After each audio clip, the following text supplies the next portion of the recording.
다윗 왕이 나이 많아 늙으니라는 제목으로 하나님 말씀을 전합니다. 어느 날 씻다 보니까 얼굴을 이렇게 씻는데 거울을 보는데 뭐가 바풀떼기 같은 게 이래 묻었어요. 막 긁어보니까 안 긁혀요. 뭐예요 이거? 이러고 보니까 쥐젖이에요. 제 목에 쥐젖이 난 거예요. 근데 하면서 슥 훑어보니까 쥐젖이 짜글짜글하게 많아요. 막 여기저기 많아요. 아이씨, 이거 왜 이럴까? 이렇게 생각을 했죠. 제가 어린 시절에 귀에 털이 난 할아버지를 봤는데 극혐 이랬어요. 어느 날 보니까 제가 귀에 털이 나기 시작해요. 그래서 사모 보고 좀 잠깐 봐봐라, 이게 어느 만큼 엉망진창인지 내가 눈이 여기 안 달려서 모른다 하면서 이래 보니까 딱 보더니 왜 이렇게 털이 여기 많아요 하면서 이러더라고요. 그래서 그럼 잘 봤으면은 징그럽게 여기지 말고 핀셋을 좀 잠깐 가져와라 이렇게 해가지고 요 보이는 거 이거 전부 다 핀셋으로 좀 뽑아다오 이렇게 했어요. 그러니까 뭐 하나 드득 뽑혀 나가는데 매번 뽑을 때마다 아픈 거예요. 근데 아픈데 즐거운 거예요. 왜냐? 깨끗해지고 있다. 쥐전 얘기를 하고자 함이 아닙니다. 귀에 털이 나는 거를 얘기하고자 함이 아닙니다. 성도 여러분, 제가 젊어 보이십니까? 저 또한 늙어가고 있다는 시그널이 그렇게 나타나고 있는 겁니다. 목에 쥐젖이 이렇게 나타나는 것과 귀에 털이 나는 것과 이것이 제가 검색을 해보니까 노화의 증거 이렇게 나타나더라고요. 저 얼마 안 산 것 같습니다.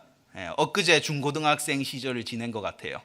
근데 어느덧 보면은 신체 여기저기 기관에 이제 늙어간다라고 하는 것이 스멀스멀 나타나기 시작합니다. 운동을 해서 일시적으로 또 수술을 해서 레이저 시술을 받아서 일시적으로 그걸 감출 수는 있으나 그것이 시작됐다고 하는 것을 부정할 수는 없습니다. 이렇게 사람은 세월의 흐름을 그 어느 누구도 막을 수가 없습니다. 신선한 피를 수혈해 보십시오. 늙어감을 막아갈 수 있습니까? 아무리 강한 자도, 힘이 강한 자도, 수많은 사람들도 세월의 흐름 앞에서 무릎을 꿇고야 말았습니다. 여러분들도 시간이 지나면서 무릎을 꿇고 말 겁니다. 최종적으로 무릎을 꿇는다고 하는 것은 여러분들은 드디어 하늘을 보고 모든 힘이 빠져서 들어 눕게 되겠지요. 영혼이 몸에서 빠져나가는 죽음이라고 하는 것을 겪게 될 겁니다.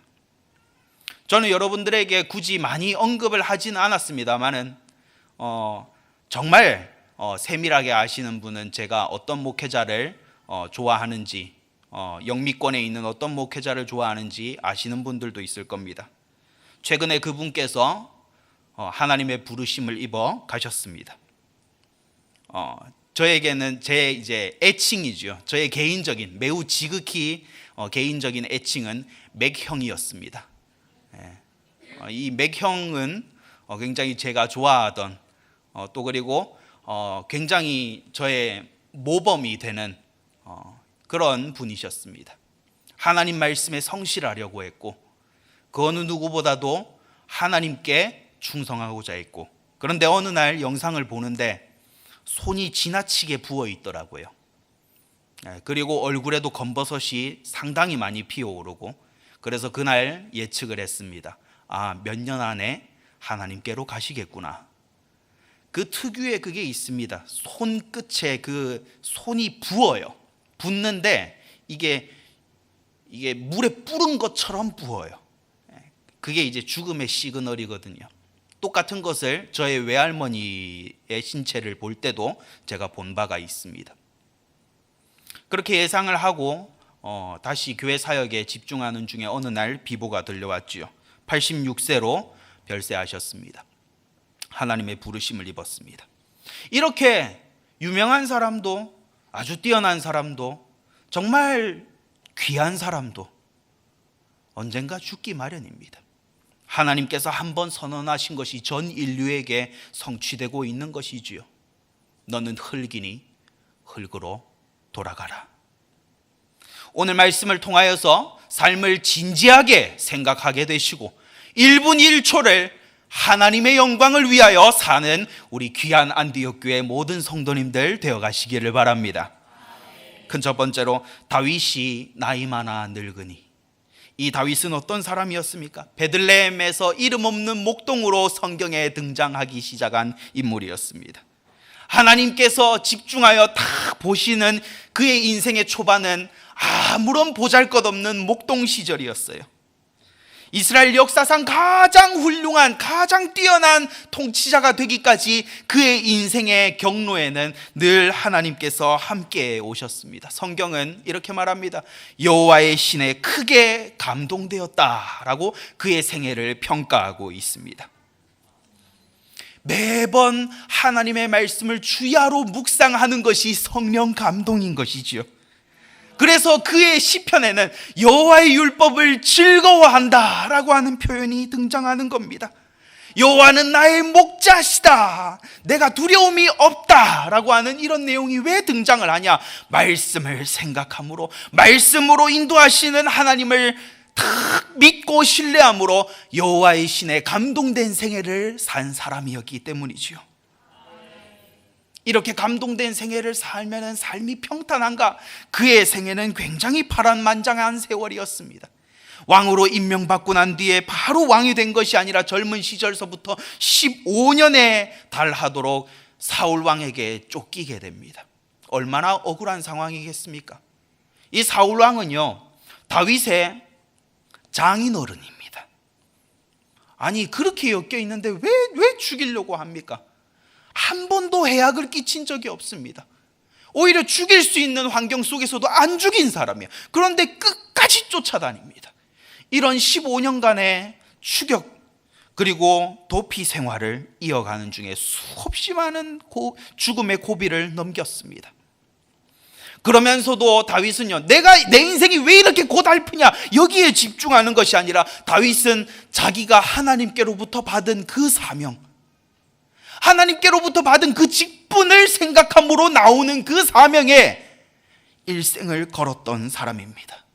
하나님께서 나를 왕으로 세우신 것은 내가 왕자리를 해먹으라고 하는 것이 아니라 진정한 왕이신 하나님을 드러내고 하나님의 율법의 말씀대로 백성들을 인도하고 그들을 이끌고 그렇게 하는 신정국가를 세워나가는 것이 하나님의 뜻이구나, 그 사명을 붙들고 달려갔던 인물입니다. 하나님께서 왕이 되게 하셨고요, 사울 왕을 걷어치워 주셨고, 그리고 드디어 하나님의 법궤, 저기 텐트 조각에 처박혀 있던 그 하나님의 법궤를 이제 다윗 성으로 옮겨오는 데 있어서 다윗을 사용하십니다. 다윗은 그 어떤 백성들보다도 제일 앞장서서 어린아이와 같이 바지춤이 내려갈 정도로 하나님의 그 왕으로서 등극하시는 장면을 너무나 기뻐하였던 사람입니다. 그는 사명을 사랑했던 사람이에요. 그의 사명은 또한 성전 건축을 하는 것이었어요.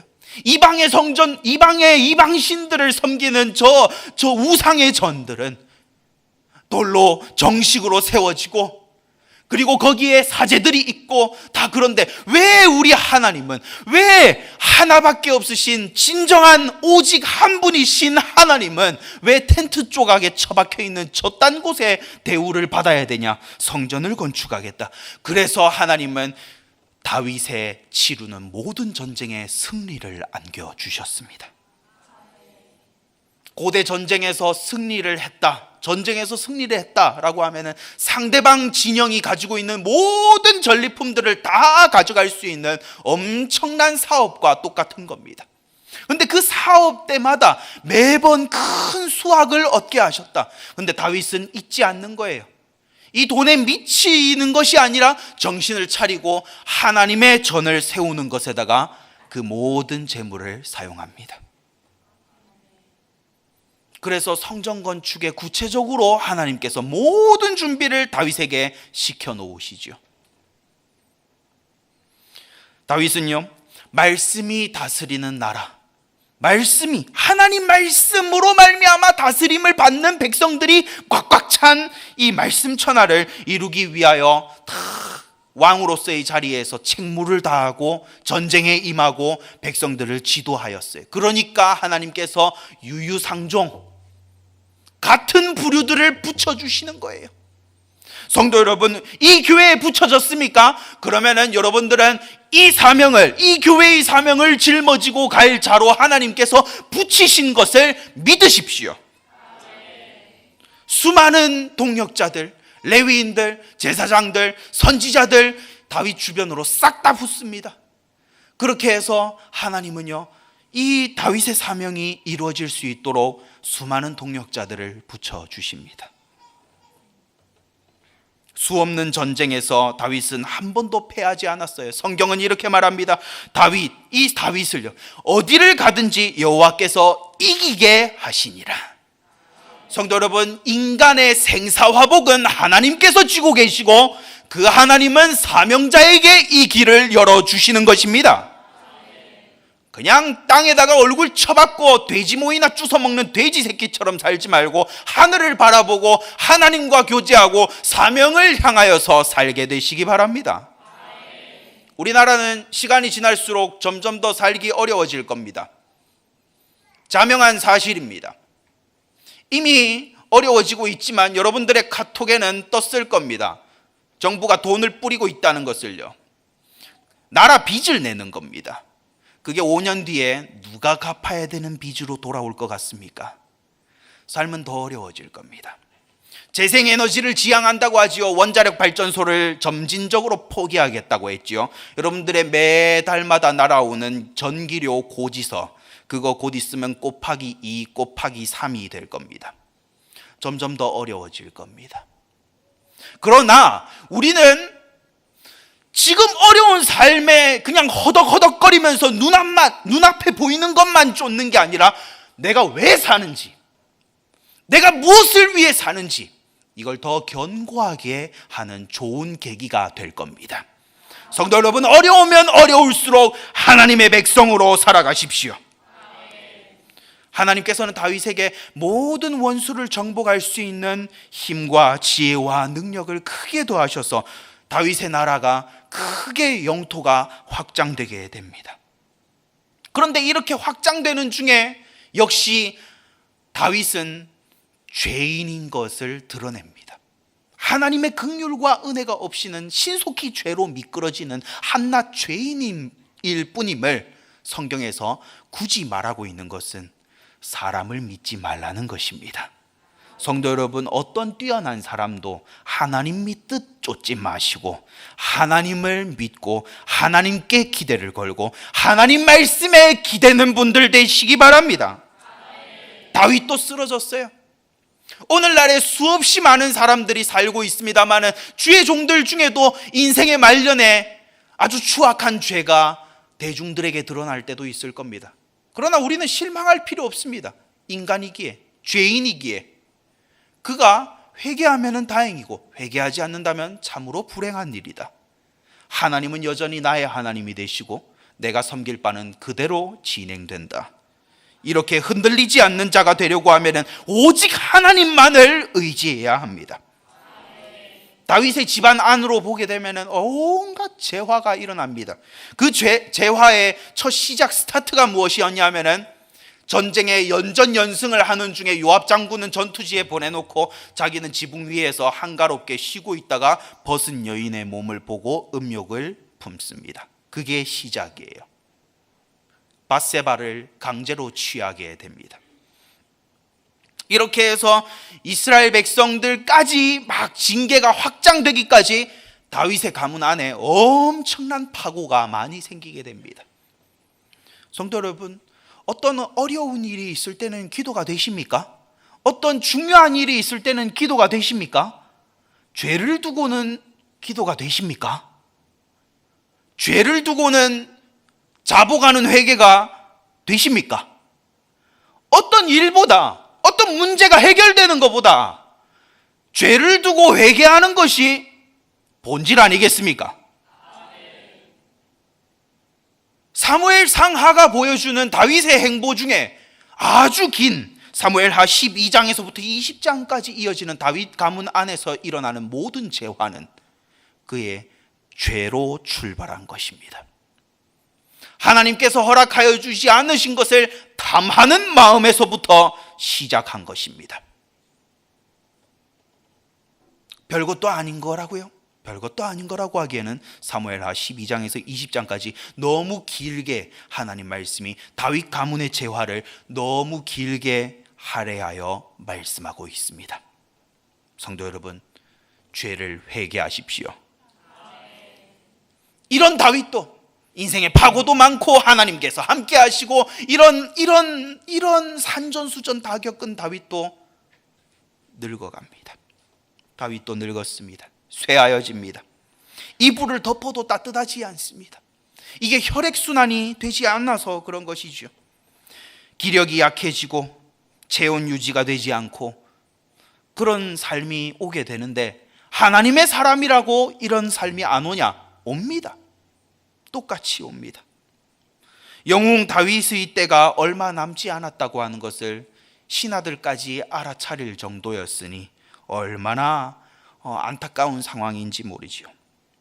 다윗은 혈액순환기 계통에 문제가 있어서 몸이 차가워져서 이불을 덮어도 몸이 따뜻해지지 않았다라고 성경이 기록하고 있습니다.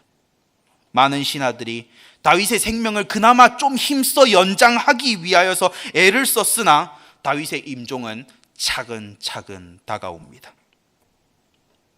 성도 여러분, 인생이요, 마치 내일도 당연히 주어질 것 같이 그렇게 교만하게 살지 마십시오. 오늘이 마치 마지막인 것처럼, 왜 그러냐? 하나님께서 아야 이리 와라 할 때는 24살이어도 36살이어도 51살이어도 85세여도 언제든지 생명을 내려놓고 예 하면서 가야 되는 게 나그네 같은 인생입니다. 잠시 후에 여러분들 코앞에 이 순간이 오게 될 겁니다. 병들어서 고통스럽게 떠나는 분들도 있을 겁니다. 잠자듯 스르르 잠들어서 가시는 분들도 있을 겁니다. 어떤 불의의 사고를 당해가지고 가시는 분들도 있을 겁니다. 그러나 한 가지 확실한 것은 언젠가 하나님 앞에 갈 날이 온다는 겁니다. 그러므로 젊었을 때 성도 여러분, 가치 있게 사십시오. 돼지 모이 주워 먹기 위해서 고개를 땅에다 쳐박고 살아가는 돼지처럼 살지 마시고, 돈 더 준다고 이리 폴짝 저리 폴짝, 권력 쥐게 된다고 이리 폴짝 저리 폴짝, 내가 즐겁고 내가 만족스럽다고 이리 폴짝 저리 폴짝 뛰어다니는 그런 메뚜기 같은 인생 살지 마시고, 하나님 앞에 뭘 남기고 갈 건데 라고 하는 거를 좀 생각을 하면서 지금 젊음의 때를 사용하십시오. 다윗이 이 시기에 이르러서 침상에 누워서 생각하는 게 뭐겠습니까? 뭐겠어요? 내가 하나님 앞에 남긴 것이 무엇인가? 이거겠지요. 그거 돌아봅니다. 남는 거, 영원히 남는 거, 그거를 보는 거예요. 제가 어느 날 당회장 목사님께 여쭤봤어요. 저는 인터뷰를 참 즐겨합니다. 사람의 심정을 물어보거나 상황을 물어보거나 소감을 물어보거나 소회를 물어보거나 이런 거를 참 많이 합니다. 심지어 지나가는 산책길에서 할아버지를 붙들고 인생 살아보니까 어떠셨습니까? 이렇게 인터뷰할 정도였으니 당회장 목사님께 여쭤보는 거는 이번이 처음이 아니겠지요. 최근에 여쭤봤습니다. 구미에서 식사를 하다가 제가 갑자기 그간의 주의 종으로서 살아온 인생을 이렇게 살아오셨는데 이제 자녀 3명에게 물려주는 입장이시기도 하고 인생의 막바지 이제 어떤 정리하는 그런 이제 시기를 보내고 계신데 소회가 어떠신지요? 이렇게 물어봤습니다. 물어보니 이걸 말씀하시더라고요. 내가 무엇을 위해서 살아왔나? 또 하나님 앞에 무엇이 남을런가? 또 그리고 나는 구원을 받았는가? 이걸 돌아보고 자꾸 체크하게 된다. 저는 한 가지를 알게 됐습니다. 이게 인생의 중요한 거구나. 먼저 인생길을 걸어본, 믿음을 가지고 먼저 인생길을 걸어본 자의 마지막 말은 인생의 본질이겠구나. 젊어서 이거를 들을 수 있는 게 나에게는 아주 큰 지혜다. 그렇게 생각하는 아침 식사였습니다. 여러분들은 인생을 어떻게 살고 있습니까? 뭘 위해서 살고 있습니까? 어디에다가 헌신하고 있습니까? 어디에다가 시간을 사용하고 있고 어디에다가 열정을 사용하고 있고 무엇을 위해서 여러분들의 자녀를 그토록 애지중지 키우고 있습니까? 어디에다가 갖다 바치려고요? 사회의 부품에다가 갖다 바치려고요? 틀렸습니다. 어서 그 손을 거두어들여서 하나님 나라의 일꾼, 인재, 역군으로 자녀를 키우고 자기 자신의 생애도 그런 식으로 방향을 고쳐매십시오. 인생은 남는 게 하나님께 충성한 것만 남습니다. 그 두 번째, 신복들이 방법을 내서 어떻게든 다윗을 좀 살려보려고, 다윗의 생명을 조금이라도 연장해 보려고 갖은 노력을 합니다. 오늘 말씀 품에 누웠다라고 하는 이 표현은 히브리어로 샤카브베크라고 하는데, 이게 뭐냐면은 아이가 어머니의 품에 누워 있는 것을 뜻하는 단어입니다. 저는 어린 시절에 이제 지금의 구미의 구성전이지요. 거기에 본당입니다. 한 중간쯤 됩니다. 거기서 예배를 드리다가, 우리 어린 시절에는 이유 없이 배가 아프잖아요. 똥 아니고 오줌 아니에요.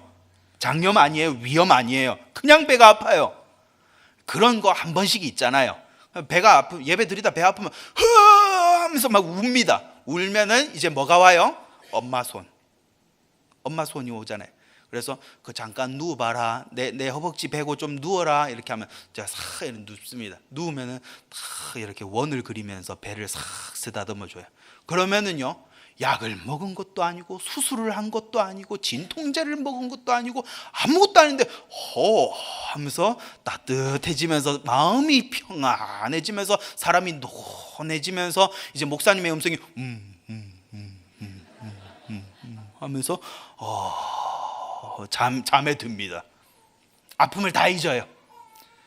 마치 그런 요법과 같다는 겁니다. 노쇠해진 몸의 기력을 따뜻하게 돕는 이 인간적인 이 치료술인 거예요. 그래서 인간의 따뜻한 온기로 이렇게 그나마 많이 쇠하여진 기력을 조금이나마 보충하기 위해서 힘썼다는 것입니다. 의술적 차원에서 이스라엘 중에서 아리따운 처녀를 골라서 왕에게 붙인 것이지요. 자주 그 당시에 사용되었던 치료술 중에 하나인 것입니다. 따라서 이 처녀를 붙였다라고 하는 것은 부부 생활을 하기 위해서 붙였다라기보다는 의료 행위에 더 방점을 두고 한 것입니다. 오늘 말씀에 복량하다라고 하는 것은 소카넷라고 하는 단어인데, 이건 간호하다는 의미입니다. 다윗이 기력이 쇠하니, 여러분들 좀 직설적으로 얘기해서 기력이 쇠하니 화장실 제대로 갔겠습니까? 일어날 수나 있었겠습니까? 신하들이 수발 드는 여인을 붙일 정도였으니 거동이 편했겠습니까? 이제 거동이 누가 봐도 야, 이거 임종 직전이다 할 정도까지 쇠하여졌다는 겁니다. 노쇠한 다윗을 시중 둘 뿐만 아니라 왕의 품에 누워서 왕의 몸을 따뜻하게 데피는 역할을 이 처녀가 한 것이지요. 나이 많은 다윗에게 꼭 필요한 도움이었고 아주 절실한 도움이었습니다. 많은 신하들이 그것을 보고 도왔지요. 이 붙여진 여인은 성경에 의하면 아리따운 자라고 기록되어져 있어요. 뛰어난 미모를 가졌다는 거죠. 이 여인은 다윗의 후궁이었음에도 처녀로 남아있게 됩니다. 다윗이 이 처녀와 동침하지 않은 이유는 다윗의 기력이 쇠하기도 했지만 다윗이 그간에 살아온 인생에서 아주 뜨거운 불맛을 봤기 때문입니다.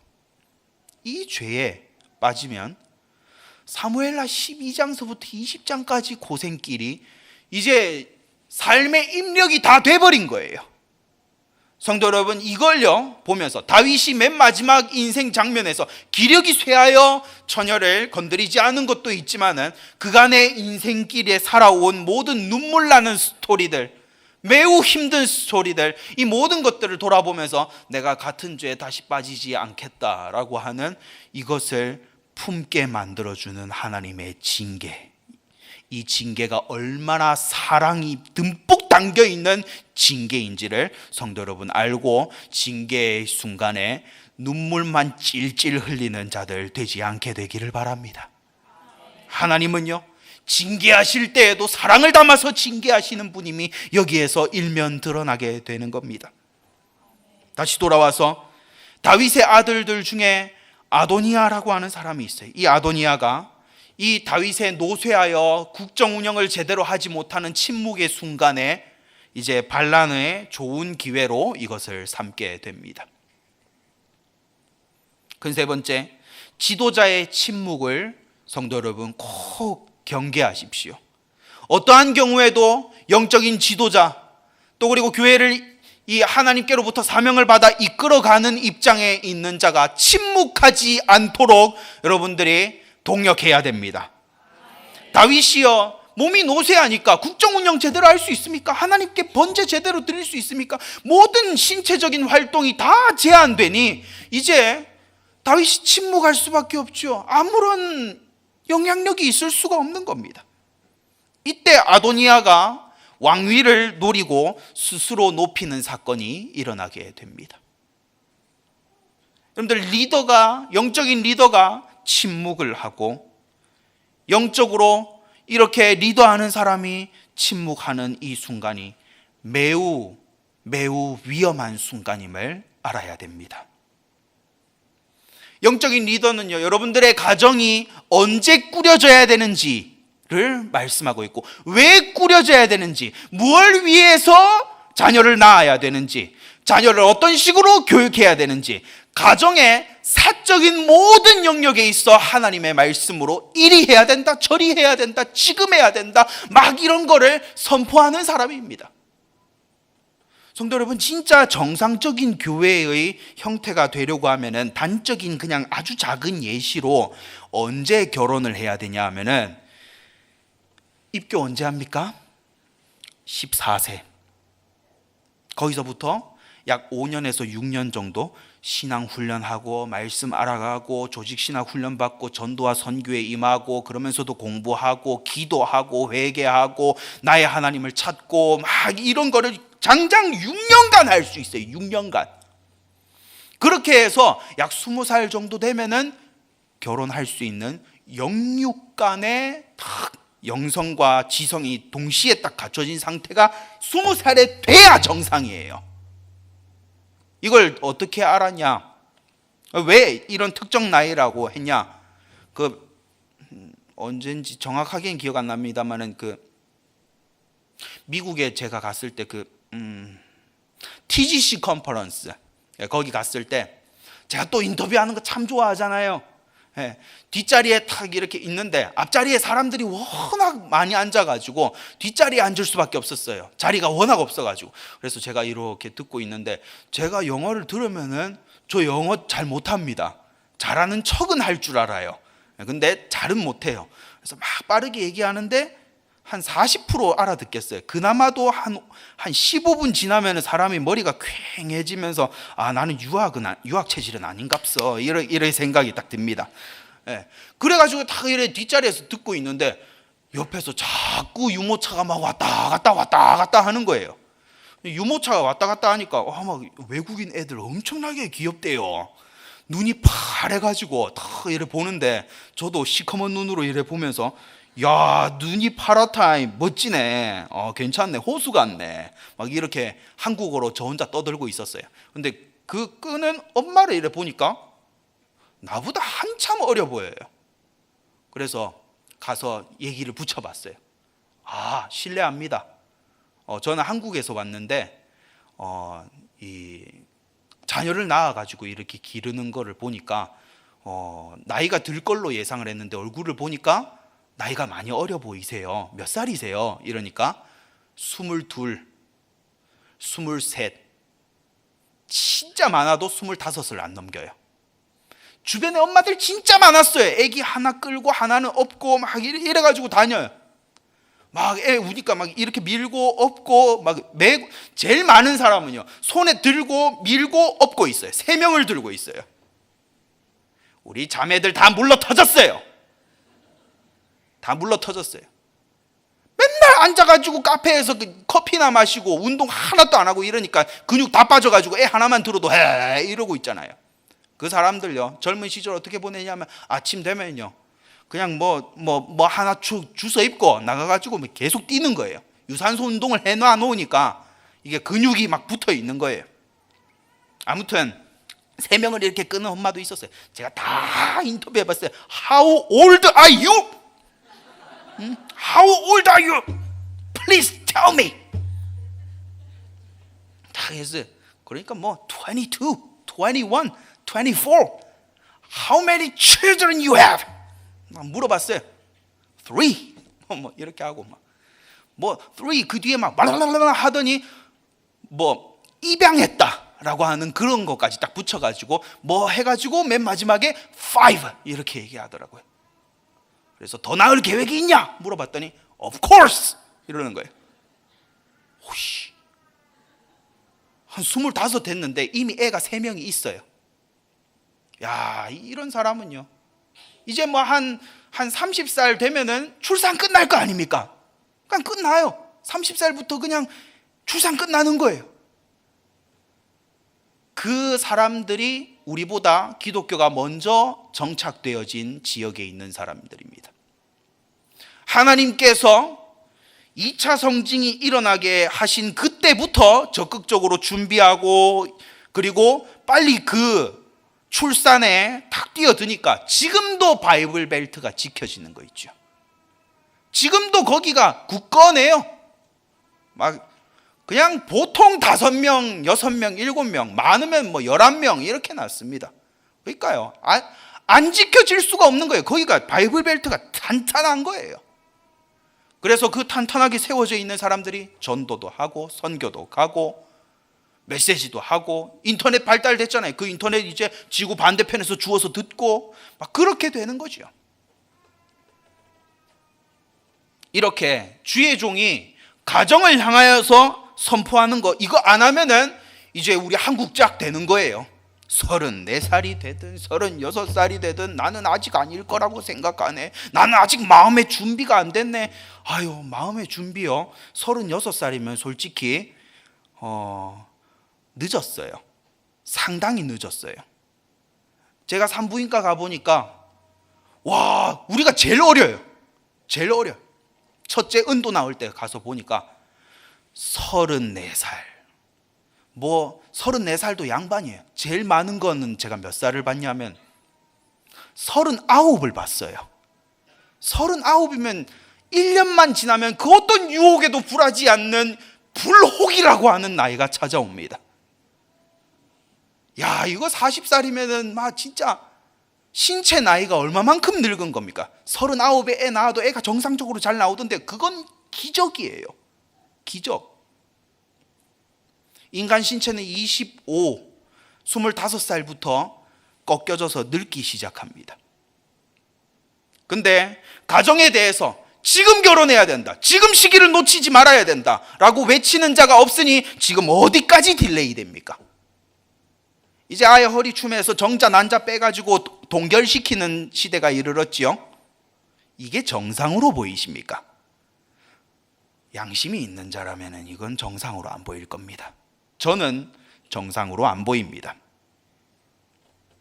그래서 제가 제 가정 얘기를 되도록이면 안 하려고 하지만 이 아주 진중한 이 분위기를 잠깐 이렇게 톡톡 깨기 위해서 제가 가정에서 이렇게 말했어요. 이 나이는 여러분들에게 알리지 않겠습니다. 특정 나이를 탁탁 얘기를 하면서 이때까지 내가 협조하겠다. 내가 협조하겠다. 이 이상을 넘어가면은 우리는 더 이상 출산을 할 수 없다. 이렇게 선을 그어놨어요. 그 이전에 빨리빨리 출산을 마쳐야 되는 거죠. 왜 그러냐? 그 뒤에는 진짜 무슨 일이 터질지 모를 정도로 너무 늙은 나이예요. 뭐 가정만 그렇겠습니까? 교회를 향하여서도 주의 종이, 또 국가를 향하여서도 주의 종이 침묵하게 만들면 안 됩니다. 성도 여러분, 특히나 주의 종이 정치권에 관하여서 얘기하고, 그리고 정치는 하나님의 말씀을 따라서 이러해야 된다. 역사적으로 살펴봐도 기독교를 위해서, 또한 복음 전파를 위해서 이쪽으로 가야 된다라고 말을 하는 것을 여러분들이 막지 마십시오.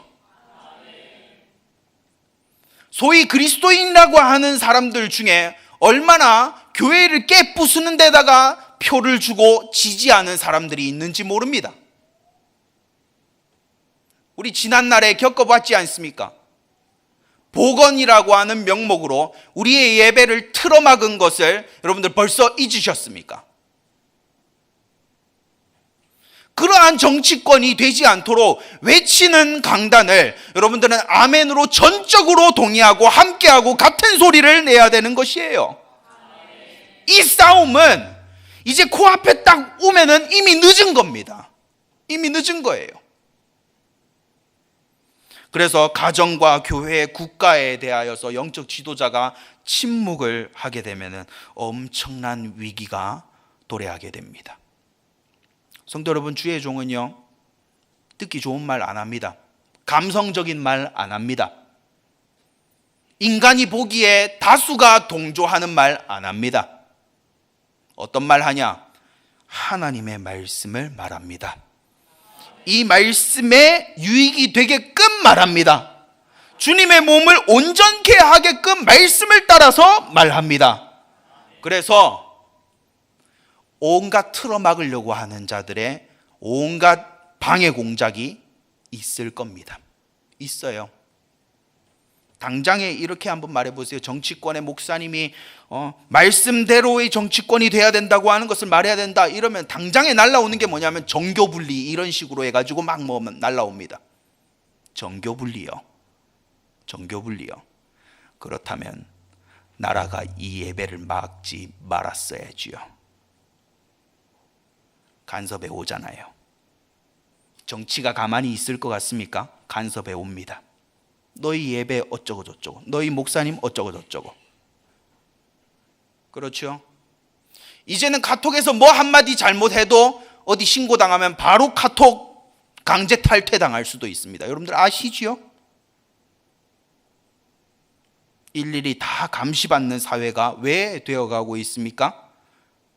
예, 주의 종이 외치는 것을 수없이 많은 사람들이 막아서, 지지하지 않아서, 제 멋대로 행해서, 내 생각은 다른데 이런 식으로 행해서 지금 나라 전체가 이 방향으로 가고 있는 거예요. 어쩔 수 없이 하나님 말씀대로 선언하고 그렇게 말하면은 역풍을 맞습니다. 그러나 성도 여러분, 역풍을 두려워하면 그거 피한 대가는 훨씬 더 큰 역풍입니다. 중국처럼 되고 싶습니까? 그럼 침묵하십시오. 중국처럼 되고 싶습니까? 그럼 침묵하십시오. 현장에서 어떤 사상이 떠들든 어떤 사상이 확산되든 그저 그냥 침묵하고 계십시오. 그러면 우리나라는 중국 변방 국가처럼 될 겁니다. 그러나 우리가 정말 죽을 각오로 이 나라는 하나님 말씀대로 되어져야 되고 기독교에 호의적이어야 되고 수많은 믿는 사람들이 이 나라를 아예 점령해야 된다라고 하면은 성도 여러분, 각자의 현장에서 역풍을 맞으십시오. 하나님 말씀대로 얘기하면서 역풍을 맞으세요. 그 네 번째, 노년의 임종을 앞두고 반드시 점검할 것이 있습니다. 여러분들은 저마다 전부 다 노년을 맞이하게 될 겁니다. 여기에 청년들이 앉아 있는데 여러분들 뭐 그 젊음이 뭐 계속 갈 것 같습니까? 제가요, 어제 사진을 봤는데 한 5년 전쯤인가요? 제가 설교하는 게 사진 찍힌 거가 있는데 그걸 보니까 잘생겼어요. 너무 잘생겼어요. 막 이렇게 잘생긴 사람이 있을 수가. 이 턱선이 이렇게 날렵했다니, 피부가 이렇게 좋았다니. 너무 멋있는 거예요. 뭘 쓰고 있었냐? 마스크 쓰니까 얼마나 멋있는지. 너무 멋있어요. 근데 지금 거울 보면은 좀 많이 늙은 것 같아요. 막 살도 많이 불었고. 그래요. 젊음이 영원할 것 같습니까? 계속 있을 것 같습니까? 가꾸면, 운동하면 그게 한동안 많이 머물러 있을 것 같습니까? 안정환 얼굴 기억하시죠, 여러분들? 2002 월드컵 때 안정환. 지금 어떻게 됐어요? 지금 막 그냥 동네 아저씨 됐잖아요. 쓰레빠 찔찔 끌고 나와가지고 과자 하나 먹으면서 아하하 이럴 것 같잖아요. 왕년에 테리우스였어요. 다 그렇게 골로 가는 겁니다. 그럼 인생의 맨 마지막에 어떻게 뭘 점검해야 되냐? 나는 구원을 받은 사람인가? 나는 천국에 가 하나님의 얼굴을 배울 수 있는 사람인가? 성도 여러분, 이것만 남습니다. 인생에요 가장 큰 희망과 소망, 유일한 소망은 내가 하나님과 배움는 천국에 입성할 수 있는가? 라고 하는 바로 그거 하나뿐입니다. 내가 하나님 자녀인가? 내가 그 예수님의 죄사함을, 예수님의 대속의 희생을 믿음으로 죄사함을 받은 인생인가?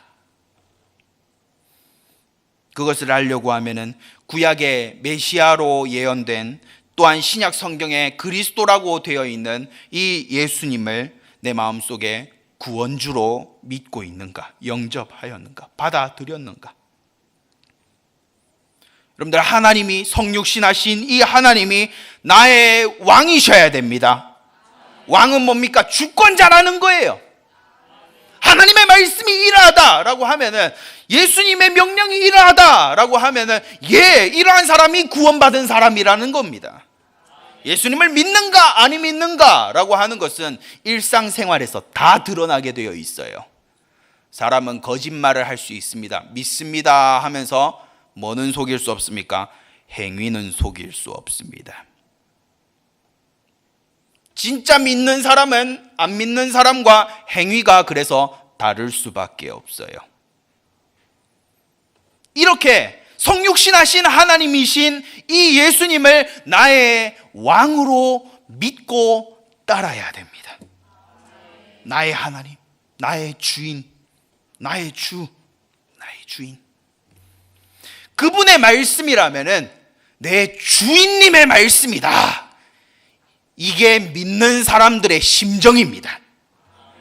하나님의 말씀을 들을 때 내가 지키지 못하는 내용이 나온다 하더라도 아멘 하는 거예요. 내가 틀린 것이지 하나님의 말씀은 틀리지 않았습니다. 이게 믿음의 사람들이 나타내는 예배의 자세입니다. 그래서 이런 차원에서 우리 안디옥 교회는요, 하나님의 말씀에 아멘하지 않는 자들은 변화받든가 아니면 교회를 나가든가 둘 중에 하나로 결판 지어져야 됩니다. 왜 그러냐? 이런 자들의, 아멘하지 않는 자들의 숫자가 많아지면 교회가 힘을 잃기 때문입니다. 또한 내가 구원받았는가 라고 하는 것을 보려고 하면은 본질적인 변화, 다시 말하자면 거듭났는가, 더 쉽게 말하자면 나의 속사람이 변화되었는가, 성령의 소욕이 내게 움텄는가, 이게 가장 중요합니다. 제가 신학교에서 공부할 때 사람이 구원받았음을 어떻게 가장 정확하게 알 수 있습니까? 라고 했을 때 제가 답변을 이렇게 적었어요. 과거를 돌아보고 지금을 보아 얼마만큼 성화되었는가를 보면 됩니다. 이렇게 적었어요. 근데 이게 확실한 방법입니다. 내가 구원을 받은 사람인가? 라고 하는 것은 지금 현재 살고 있는 시점에서 10년 뒤를 돌아봤을 때 그 10년간 내가 성화되어져 오고 있었는가? 라고 하는 것을 보면 결판납니다. 성령 하나님께서 마음에 계시는데, 내 안에 착한 일을 시작하신 이가 다 계시는데 안 변할 리가 없어요. 더 죄에 미친 듯이 탐닉하여 빠져들어가는 그런 이상한 게 10년간 지속될 리가 없어요. 다윗도 득죄할 때가 있었습니다. 그러나 하나님께서 시편 32편 3절 말씀에 보니까 하나님께서 주야로 심령을 눌러버리심을 말하고 있습니다. 그래서 찔려서 하면서 죄를 버리게 되는 거예요. 눌려서. 그게 구원받은 자의 엄청난 하나님의 은혜인 것입니다. 시편 1편 1절에서 3절 말씀에 보니까 율법, 하나님의 말씀이 즐거운가? 성도 여러분, 저는 그렇습니다. 하나님의 말씀을 들으면은 너무나 안심이 됩니다. 하나님의 말씀을 들으면은 내 주인의 음성을 듣는 것 같아 너무나 꽃밭이 펼쳐집니다. 하나님의 말씀을 듣는 그 자리 자체가 내가 있어야 되는 자리에 왔구나라고 하는 것을 느끼게 만듭니다. 이렇게 하나님의 말씀이 여러분들 즐겁습니까? 구원받은 자의 모습입니다. 또한 구원받은 자는 죄를 아예 안 짓는 게 아니에요. 죄를 지을 때도 있습니다. 그러나 죄를 지은 것에 대해서 너무 괴롭고 한탄스럽고 내가 왜 그랬을까라고 하는 이러한 자복, 회개, 통탄, 아픔, 슬픔, 심지어 자기 자신에게 대한 자괴감, 이런 것까지 들게 됩니다. 그게 시간이 지날수록 더욱더 격렬해지지요. 시편 32편 1절에서 5절 말씀에 특히나 이 말씀에 보면은 토설치 아니할 때, 성도 여러분 여기에 밑줄을 꽉 그어 놓으십시오. 토설치 아니할 때. 다윗이요, 하나님께 내가 이런 것을 득죄하였습니다, 내가 이렇게 회개합니다, 내가 이 죄를 너무 슬퍼합니다, 이런 말을 안 할 때, 토설치 않을 때, 심령이 완악하여져서 죄가 내 인생을 주관하여 그 회개가 안 되어질 때 하나님께서 뭘 하셨냐면 종일 신음케 만들어 주셨다는 거예요. 내 영혼을 짓눌러서 죄를 토하기까지 위장을 쥐어 짜서 그 죄를 토하게 만들어 주셨다는 거예요. 성도 여러분, 독극물을 먹으면은 모든 독극물에 해당되지는 않습니다만 우유를 빨리 먹여서 중화시켜서 눌러서 토하게 만드는 것이 방법 중에 하나입니다. 마치 그렇게 하는 것처럼 독을 먹고 하고 참고 있는 이 다윗에게 하나님께서 눌러서 결국 죄를 토하게끔 만들어 주시는 것이 토하는 장면을 즐기는 하나님의 못된 본성 같은 겁니까? 아닙니다. 하나님은 다윗을 살리고 계신 거예요. 성도 여러분, 하나님께서 짓누르시는 것을 괴로워하기 이전에 하나님께서 나를 살리고 계신 거다라고 하는 것을 알게 되시기 바랍니다.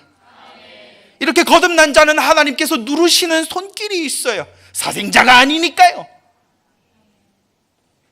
빌립보서 1장 6절, 너희 속에 착한 일을 시작하시니까 그리스도 예수의 날까지 이루실 줄을 우리가 확신하노라.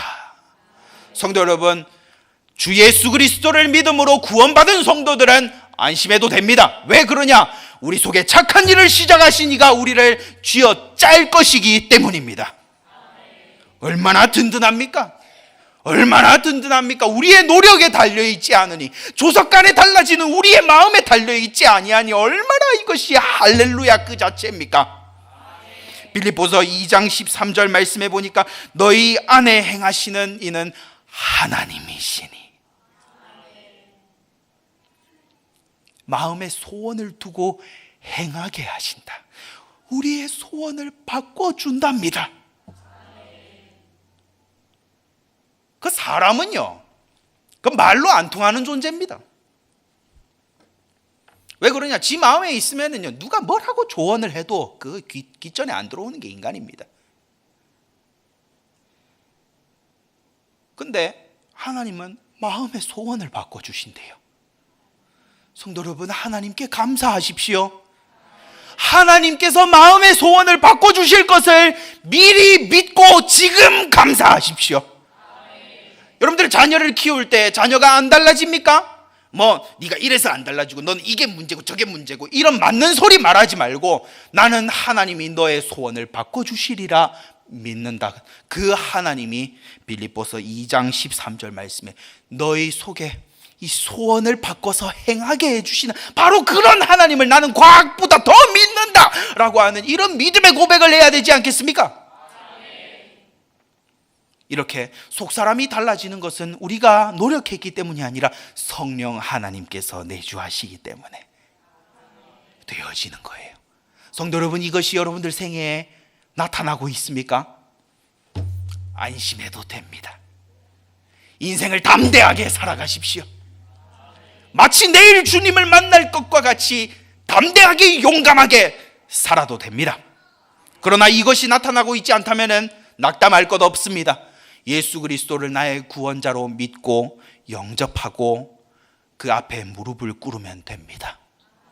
하나님께서는 교만하고 죄로 뚫뚫 말려있는 인생에게 친히 구원자로 이 땅에 오셨어요. 손을 뻗어주십니다. 간단합니다. 그 손을 그냥 잡으면 되는 거예요. 내 죄는 내가 안고 가겠습니다. 이딴 소리 하면은 구원 못 받는 거예요.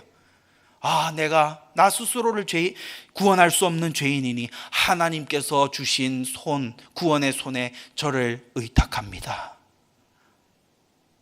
그 믿음으로 구원을 받는 겁니다.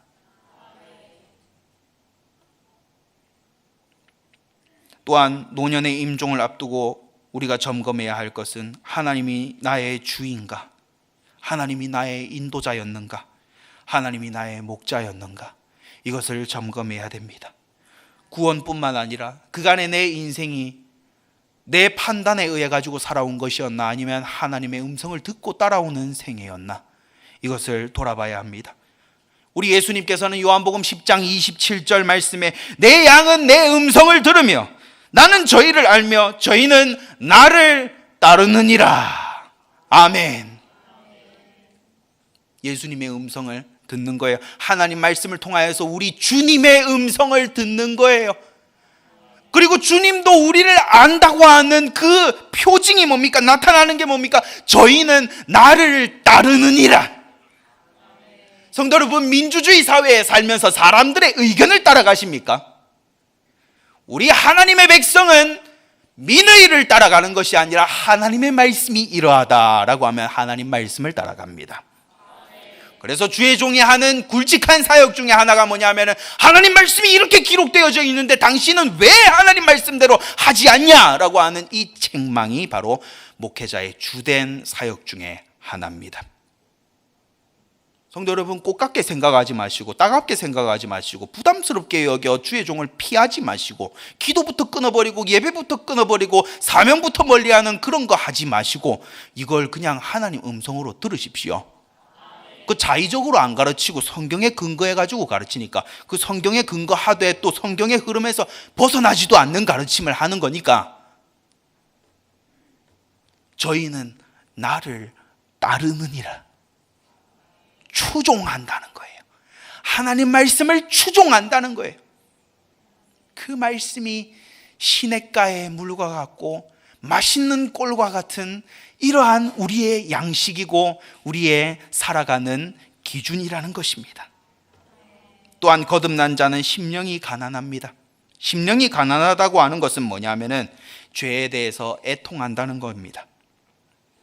악한 길, 불선한 행위, 그리고 모든 죄악, 그리고 가증한 일 행하고 있던가 행했었던가 그 모든 것을요 스스로 밉게 보는 애통을 가지게 되는 거예요. 성도 여러분, 과거를 한번 생각해 보십시오. 내가 왜 하나님 말씀을 그렇게 거역하였던가? 내가 왜 하나님 말씀을 그토록 읽지 않았던가? 내가 왜 하나님께 그런 불만 불평을 마구잡이로 쏟아내었던가? 스스로가 너무 혐오스럽지 않습니까? 그런 것이 있다면은 하나님 앞에 정말로 구원받은 심령을 가지게 된 것을 축하합니다. 칭의의 의인이라고 하는 이 은혜를 입은 자는요 의로운 생활에 줄이고 목마름을 가지게 돼요. 하나님께 칭찬받고 싶은 열망으로 살아가요. 하나님께 인정받고 싶어요. 하나님과의 관계가 소중해요. 의에 줄이고 목마른 마음은 하나님의 칭찬을 바라는 순전한 마음입니다. 성도 여러분, 많이 가지고 적게 가지고 내가 형통하게 되고 안 되고가 뭐가 그렇게 중요합니까? 하나님과의 관계가 중요한 거예요. 하나님께서 내 인생을 어떻게 보실까? 의에 줄이고 목마른 마음은 바로 그런 마음인 겁니다. 이사야서 66장 2절, 마음이 가난하고 심령에 통회함이 있는 이러한 자는요 뭐가 나타나냐면 하나님의 말씀에 이렇게 기록이 되어 있어요. 나의 말을 인하여 떠는 자. 나의 말을 인하여 떠는 자. 여러분들, 하나님의 말씀을 덜덜 떨리는 경외심을 가지고 듣고 있습니까? 그러면 그 뒤에 말씀이 성취가 됩니다. 그 사람은 내가 권고하려니와. 여러분들, 하나님의 말씀을 경외하십시오. 내 왕의 말씀이다, 내 주인의 말씀이다, 이렇게 받아들이는 자를 하나님은 뭐 한다? 권고하신다. 아가, 이렇게 해야지, 이렇게 가야지 라고 하는 것을 마음속에 권하여 주신다는 거예요.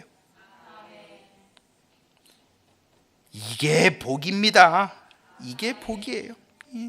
하나님의 말씀을 탁 떠받들고 그 말씀이 인생의 1순위 가치로 탁 자리 잡혀진 자는요, 하나님의 권고가 인생에 탁 있는 거예요. 얼마나 기쁜지요. 하나님을 사랑하고 경외함이 있고 하나님을 두려워함이 있는가? 성도 여러분, 사람들이 왜 교회를 다니면서도 죄를 짓는 줄 아십니까? 죄를 지으면서도 그 죄를 끝까지 옹호하고 그 죄가 아니라고 옹호하기까지, 모두가 다 요새는 그렇게 산다고 왜 죄를 변호하는 인간이 되는 줄 아십니까? 그건요, 하나님을 두려워함이 없기 때문입니다.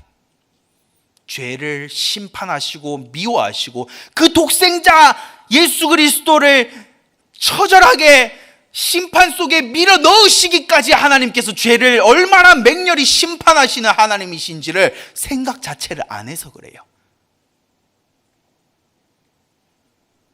아주 슬픈 일입니다. 눈 떠야 할 때는 눈 감고 눈 감아야 할 때는 눈 뜨고 있으니 이거야말로 장님이라고 할 수밖에 없는 거지요. 성도 여러분, 사람이 보지 않아도 하나님을 두려워하십시오. 은밀한 중에 보고 계시는 하나님께 예배하고 기도하십시오. 지금 이 자리에 여러분들이 앉아가지고 예배 드리는 것 같지요? 여러분들 마음속에 무슨 마음을 품고 있는지 우리는 다 알 수 없습니다. 주변의 사람들은 알 수 없습니다. 주의 종도 알 수 없습니다. 그러나 하나님은 알고 계십니다. 어떤 심령으로 오늘 예배를 드리러 나왔는지, 그 하나님 앞에, before God, 하나님 앞에 코람되어 오늘도 예배를 드리고 기도하는 일생을 사시고 하나님의 나라에, 정확히 말하자면 주님의 몸된 교회의 충성을 기쁨으로 하게 되시기 바랍니다. 또한 인생의 말년에는 받은 사명에 충실하였는가? 받은 사명에 최선을 다하였는가? 성경에는요, 이런 표현이 참 많이 나옵니다.